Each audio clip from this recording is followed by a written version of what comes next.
ada beban yang sangat besar. Itu di pundak saya terasa berat, badan saya, langkah saya terasa berat. Tapi setelah saya baca syahadat itu seperti ada yang keluar dari pundak saya, plong gitu. Inna ad-dina 'indallahil Islam.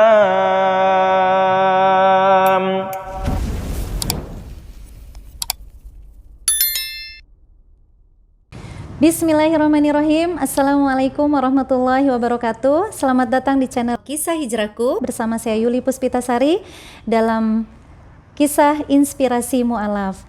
Alhamdulillah hari ini saya bersama seorang mu'alaf yang bernama Eli Sumawati. Beliau bermu'alaf sekitar 7 tahun yang lalu. Dan bagaimanakah kisah perjalanan hijrahnya? Yuk sama-sama kita sapa. Assalamualaikum Waalaikumsalam warahmatullahi wabarakatuh. Apa kabar Alhamdulillah. Alhamdulillah.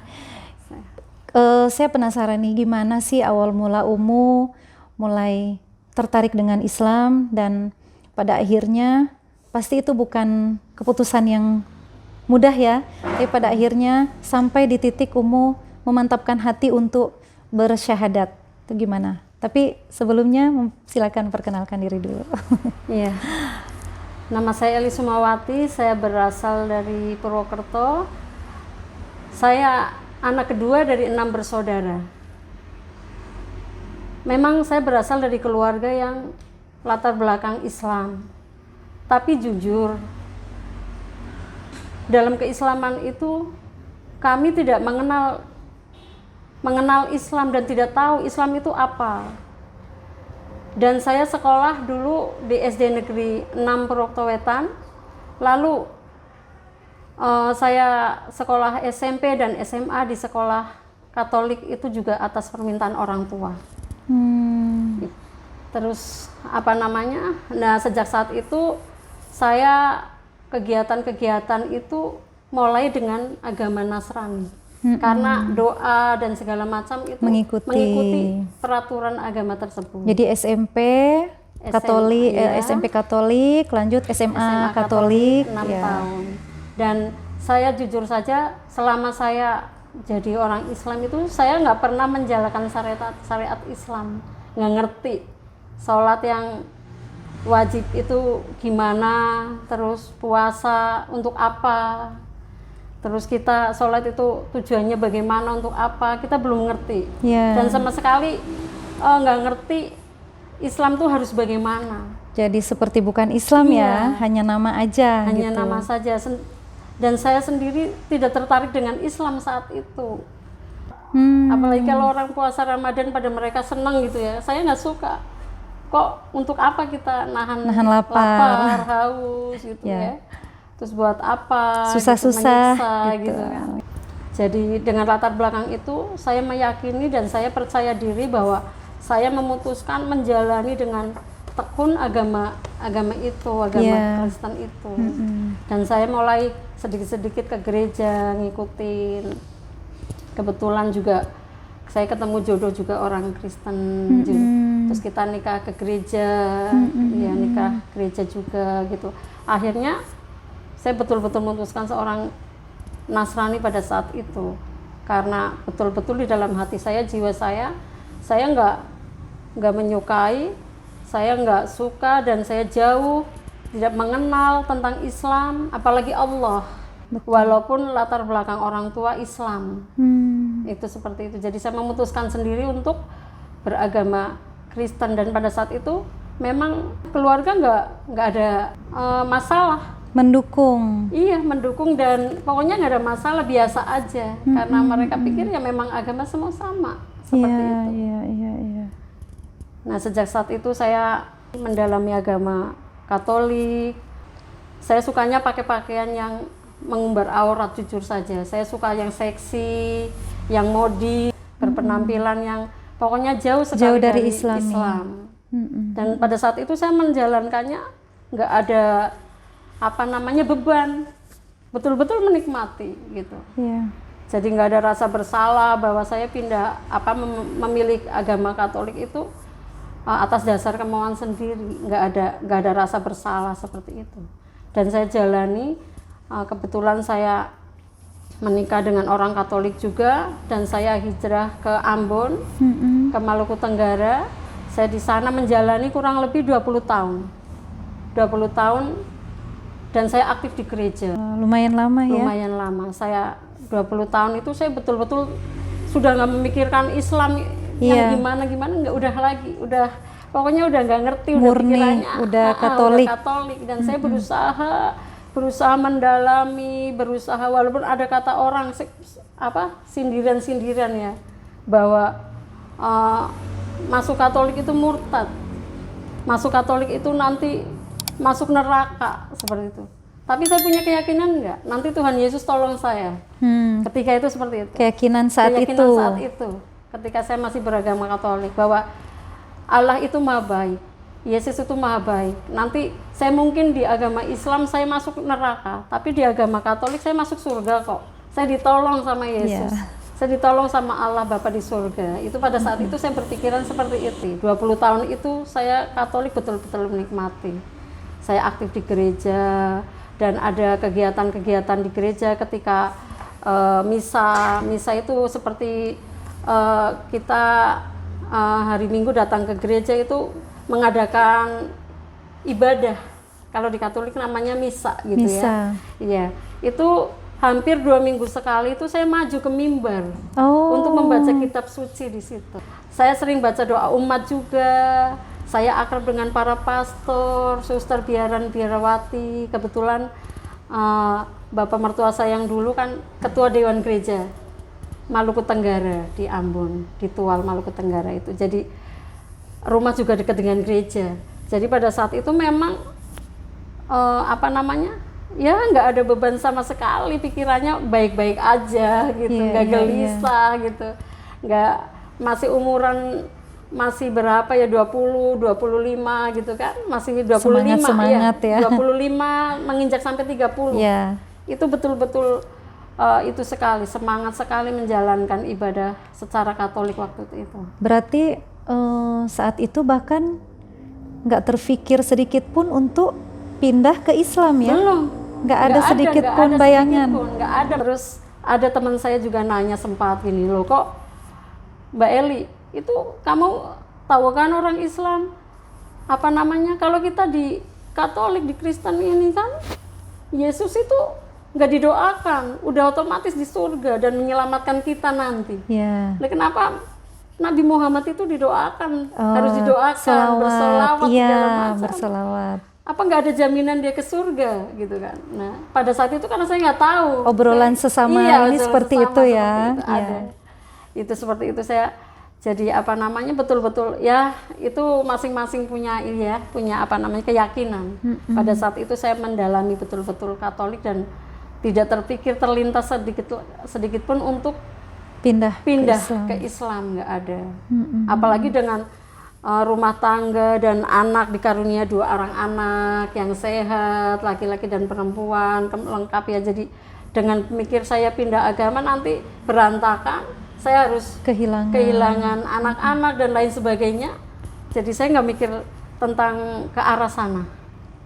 Yang saya jalankan itulah keyakinan saya pada saat itu. Saya jadi penasaran nih Om, sebegitu yakinnya, sebegitu enjoynya menjalankan agama yang sebelum Islam, gimana ceritanya sampai mulai tertarik dengan Islam? Pada saat itu saya bercermin, ada uban 1 di rambut saya. Terus saya bicara sendiri, wah udah tua nih saya gitu. Terus kok kayaknya saya menjalanin hidup kok begini-begini aja ya gitu. Apa sih yang kita cari gitu kan? Nah, mulai pergumulan batin, tapi saya belum mengerti Islam, belum ada kepikiran. Terfikir pun belum. Belum. Cuma mulai ada rasa ketakutan menuju kematian. Bahwa dengan tumbuhnya uban itu saya berarti udah mau tua nih. Betul. Gitu. Bentar lagi tua nih gitu. Insya Allah. Terus saya di situ mulai berpikir tentang kematian. Saya berpikir tentang kematian itu saya sering bergumul di dalam hati saya sendiri ketika saya duduk, ketika saya sibuk, melamun gitu. Saya sering bicara sendiri. Bicara sendiri dalam arti itu saya tuh apa ya, hidup saya udah bermanfaat belum ya? Saya tuh mau ngapain ya, kok gini-gini terus ya gitu. Karena jujur saja pada saat itu hidup saya betul-betul bebas gitu. Bebas apa namanya, bahkan saya tidak ngerti halal haram. Saya tidak ngerti, tidak tahu apa, pokoknya begitu bebas gitu. Terus apa namanya, saya tumbuh uban itu, saya berpikir tentang kematian. Dan saya sering sekali terlintas tentang kematian, apalagi kalau ada berita orang meninggal. Itu saya sering kayak ketakutan, gelisah. Di situ gelisah saya kayak, ya Allah.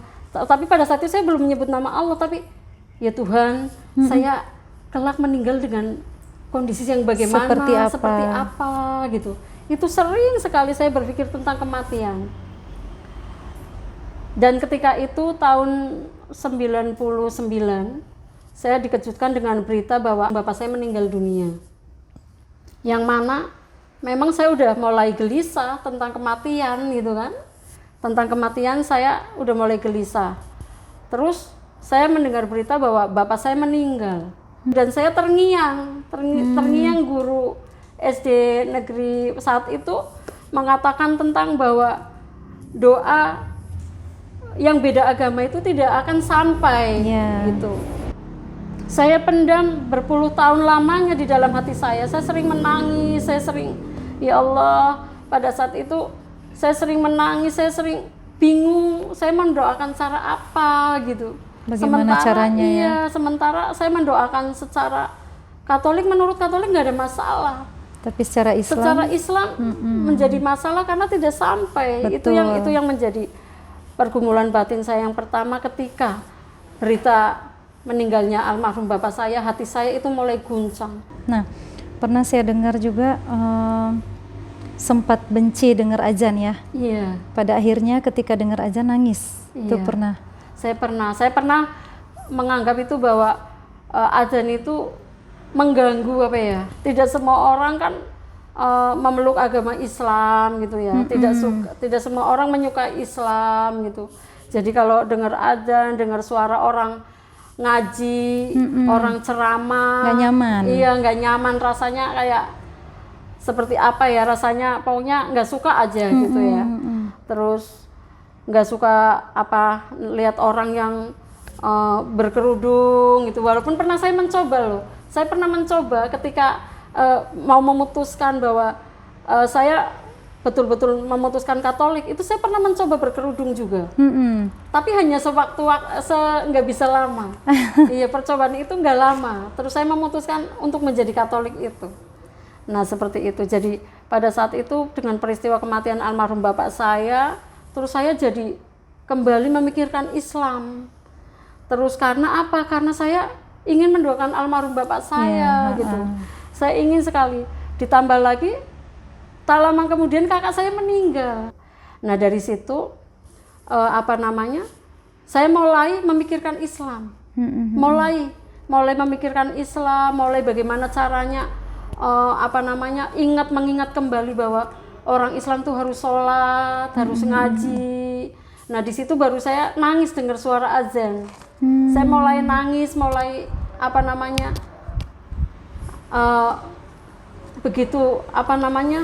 orang Islam itu ketika mendengar azan itu begitu menikmati dan ingin sembahyang gitu kan, ingin sholat. Nah, saat itu saya mulai berpikir itu. Terus akhirnya saya memutuskan untuk kembali ke Purwokerto, ke Jawa. Saya memutuskan untuk kembali ke Purwokerto itu tahun 2012. Anak saya Veronica masih baru masuk SMP kelas 1. Baru lulus SD, baru masuk belum berapa bulan, baru daftar. Saya memutuskan tahun 2012 itu meninggalkan Maluku Tenggara itu. Dan disitulah ujian terbesar saya. Saya harus memilih apakah suami dan anak-anak serta harta saya, atau saya memilih agama Islam. Iya, akhirnya saya memutuskan saya untuk pulang ke orang tua tanpa membawa apa-apa. Karena di dalam hati saya sudah yakin bahwa saya sudah mulai tertarik dan jatuh cinta kepada agama Islam, yang mana saya ingin mendalaminya dan ingin cari jalan bagaimana saya bisa untuk mendapatkan hidayah atau apalah itu yang membuat saya itu kembali ke Islam, istilahnya seperti itu. Dan saya mulai terngiang-ngiang, pernah saya mendengar suara takbir pas hari raya, saya menangis karena untuk ke situ tuh saya belum bisa. Padahal saya sudah pulang ke Purwokerto, sudah ke orang tua, tapi saya nggak bisa untuk syahadat gitu kan. Akhirnya saya memutuskan hijrah ke Bekasi.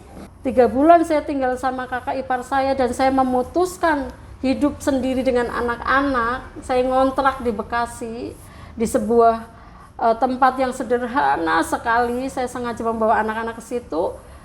Di situ tahun 2013. Nah, 2012-nya saya masih ke gereja nih, tapi 2013-nya udah saya sama sekali nggak pernah ke gereja lagi. Hanya anak-anak saya. Anak-anak saya itu suka ngajak, Bunda kita ke gereja.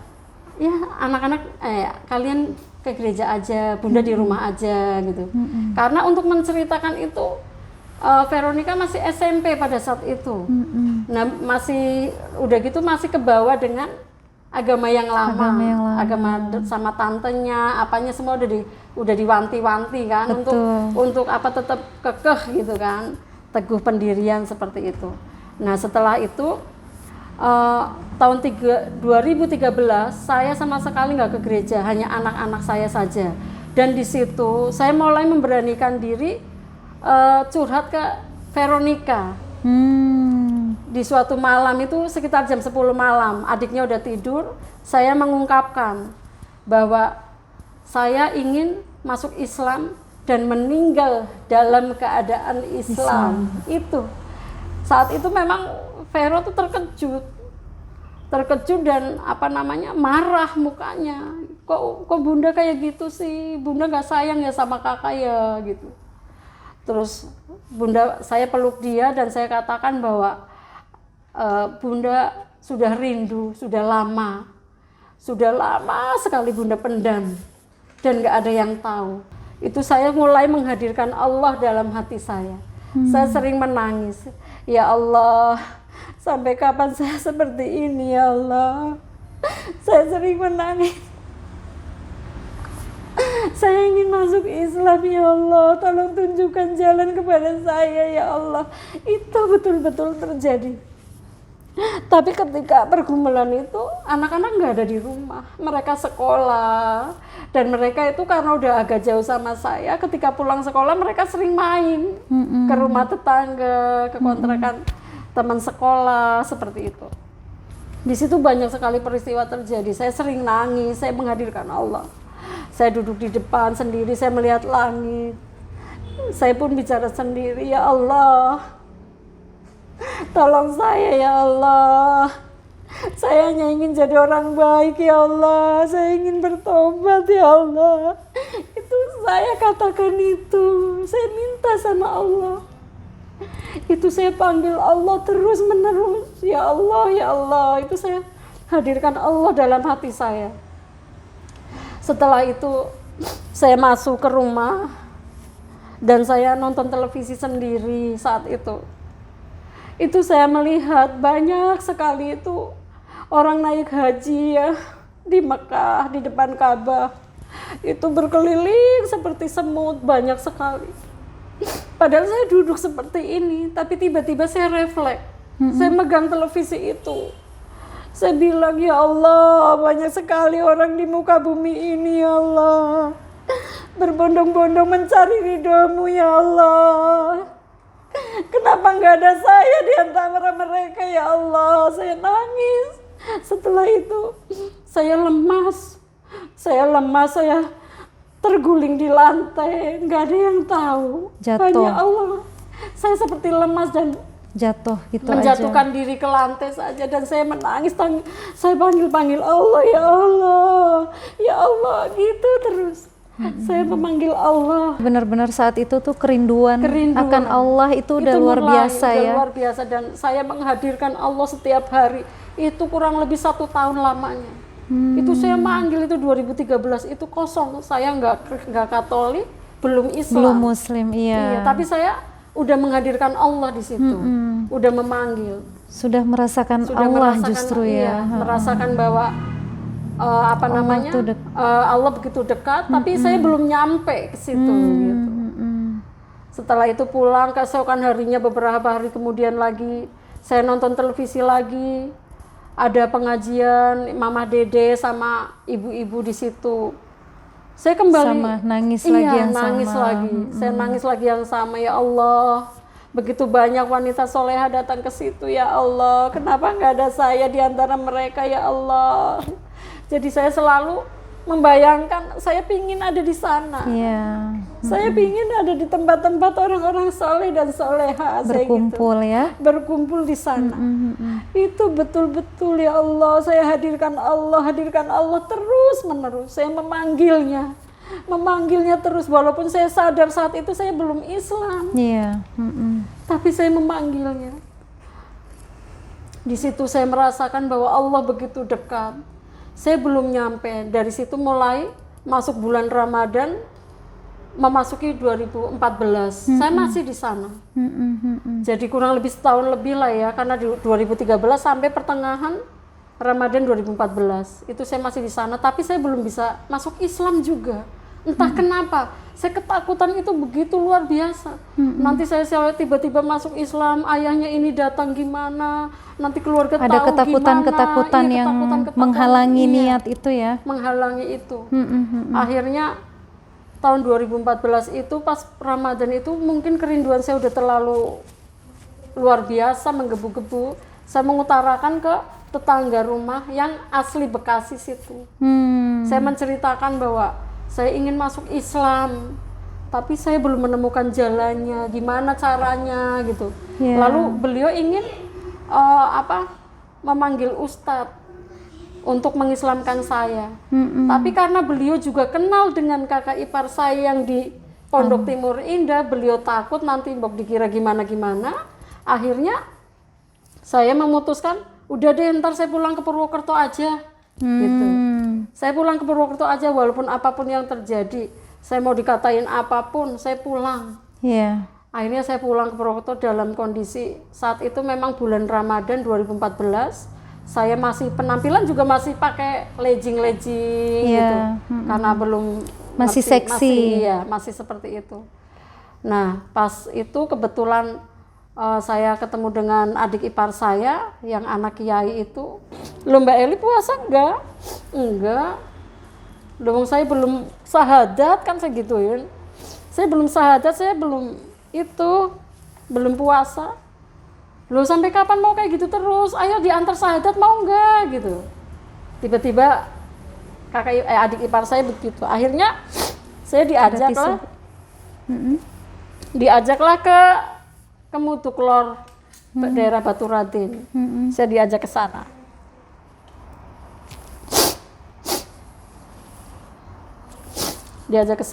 Setelah itu beliau bilang, ini kebetulan ada Habib Syekh Al-Atos dari Candinata Purbalingga sedang memimpin taraweh di musola kompleks itu.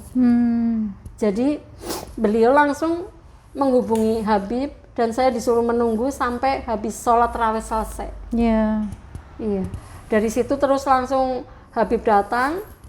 Saya pun masih penampilan yang nggak sopan lah. Kalau menurut saya saat ini saya menganggap itu nggak sopan. Masih terbuka aurat. Iya, masih terbuka, masih pakai penampilan yang lama gitu kan.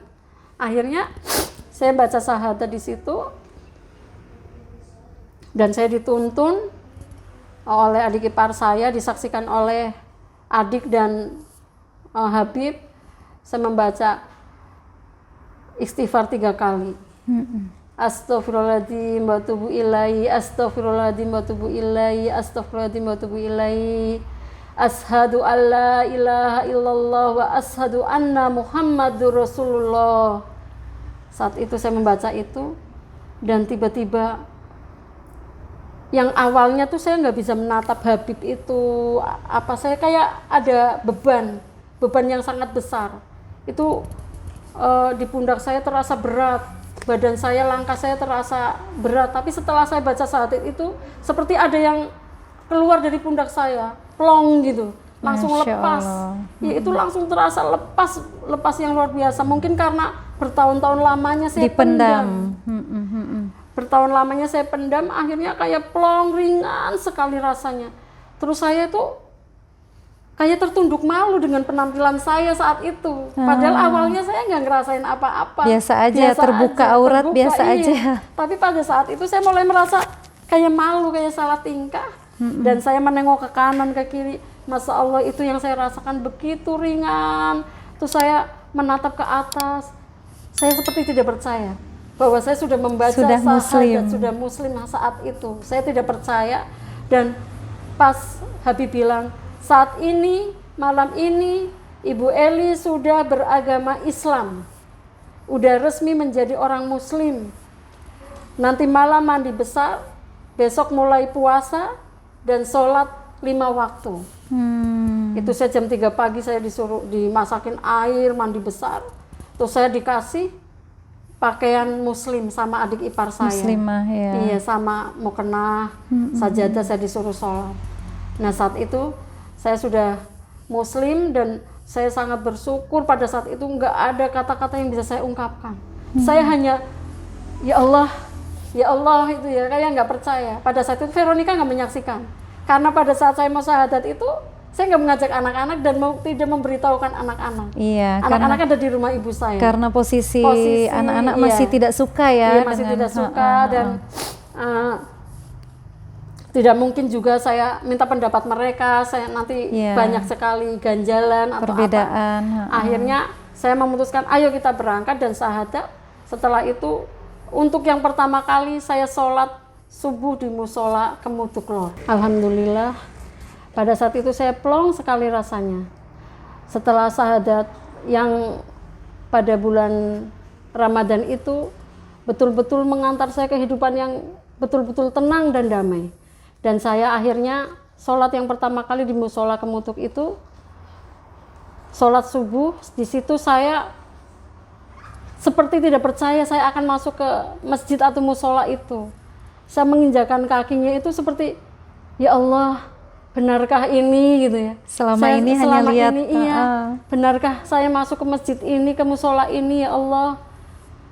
Terus saya sholat, saya melihat ke depan itu seperti cahaya terang benderang di depan imam, di mimbar depan imam itu seperti terang benderang sampai mata saya silau. Terus saya sholat di situ dan rasanya nyaman sekali. Terus setelah selesai sholat, saya rasanya nggak ingin pulang. Saya betah sekali di musola itu, kayaknya sampai saya diajak pulang sama adik ipar saya. Ayo Mbak pulang, tapi rasanya saya nggak pingin pulang. Saya betah banget di musola ini. Allah. Saya mungkin kerinduan saya itu selama ini yang terpendam ini, ya. Iya, akhirnya terungkap di situ. Saya betah sekali sampai saat ini. Dan saat itu saya pulang dengan kondisi saya sudah berkerudung, berhijab. Masya Allah. Iya. Berhijab seperti komitmen saya ketika saya sudah baca syahadat, saya ingin merubah penampilan dan Allah mudahkan lewat ada yang memberi hijab, kerudung ke saya, mukena gitu, walaupun saya merasa canggung, tapi saya pulang dengan memakai hijab itu dan disaksikan keluarga dan anak saya Veronica. Dan saat itu Veronica sempat terbelalak dan kaget. Loh, kok Bunda pakai kerudung? Loh, Bunda kok udah masuk Islam ya, seperti itu. Tapi dia kayak nangis gitu, Bunda jahat gitu kan. Bunda jahat gitu, kenapa Bunda masuk Islam gitu ya, kenapa ninggalin kakak kayak gitu kan. Terus saya cuma hanya bisa memeluk saja dan bilang, walaupun kita beda agama, tapi kasih sayang Bunda terhadap kalian tidak pernah berubah. Bahkan mungkin akan bertambah lagi. Iya, betul. Saya katakan seperti itu. Tapi dia masih belum bisa menerima saat itu. Dia lari ke atas dan dia di dalam kamar nangis sesenggukan pokoknya. Lihat saya udah pakai kerudung, udah berhijab itu. Dan peristiwa itu juga mengagetkan keluarga saya juga, karena mereka sebagai seorang Islam kan boro-boro pakai kerudung gitu ya, nggak pernah ini. Nah seperti itu. Jadi banyak sekali yang di situ dikagetkan, termasuk tetangga, keluarga. Mungkin mereka pikir itu saya panas-panas tai ayam gitu. Jadi paling cuma sebentar gitu. Ada yang sempat terdengar di telinga saya seperti itu. Paling cuma saat itu saja seperti itu. Akhirnya saya buktikan bahwa saya berusaha istiqomah. Setelah saya membaca 2 kalimat syahadat itu, kerinduan saya, kebahagiaan saya betul-betul nyata. Saya bisa mendoakan orang tua saya bisa datang ke masjid, ada di antara mereka, di majelis-majelis taklim, di antara orang-orang soleh dan soleha. Dan Allah mudahkan saya bertemu dengan orang-orang yang baik. Setiap saya melangkah kemanapun, ketemu sama orang yang suka ngaji, yang senang ngaji, yang mengajak saya ke kebaikan, menuju kebaikan. Jadi di situ saya menyatakan bahwa kasih Allah sangat luar biasa, pertolongan Allah sangat dekat, dekat sekali. Ternyata Allah tuh sangat dekat sama kita semua. Itu seperti itu. Jadi setelah sudah menjalani kehidupan sebagai Muslim, apa yang paling dirasakan perbedaannya secara hati dan kehidupan sehari-hari? Waktu sebelum saya masuk Islam seperti itu, kondisi saya rapuh sekali. Kondisi yang rapuh, yang betul-betul tidak mengenal halal dan haram, tidak mengenal ini baik, ini buruk. Pokoknya saya lakukan saja bebas. Itu istilahnya suka-suka gue gitu istilahnya. Itu betul-betul terjadi. Dan setelah saya masuk Islam, alhamdulillah saya lebih tenang, lebih dewasa, damai, dan saya lebih menyikapi segala sesuatu dengan bijak, dengan ngomong lebih hati-hati. Kalaupun saya keceplosan ngomong mungkin salah, cepet-cepet istighfar, cepet-cepet astagfirullahaladzim, terus minta maaf ke yang bersangkutan.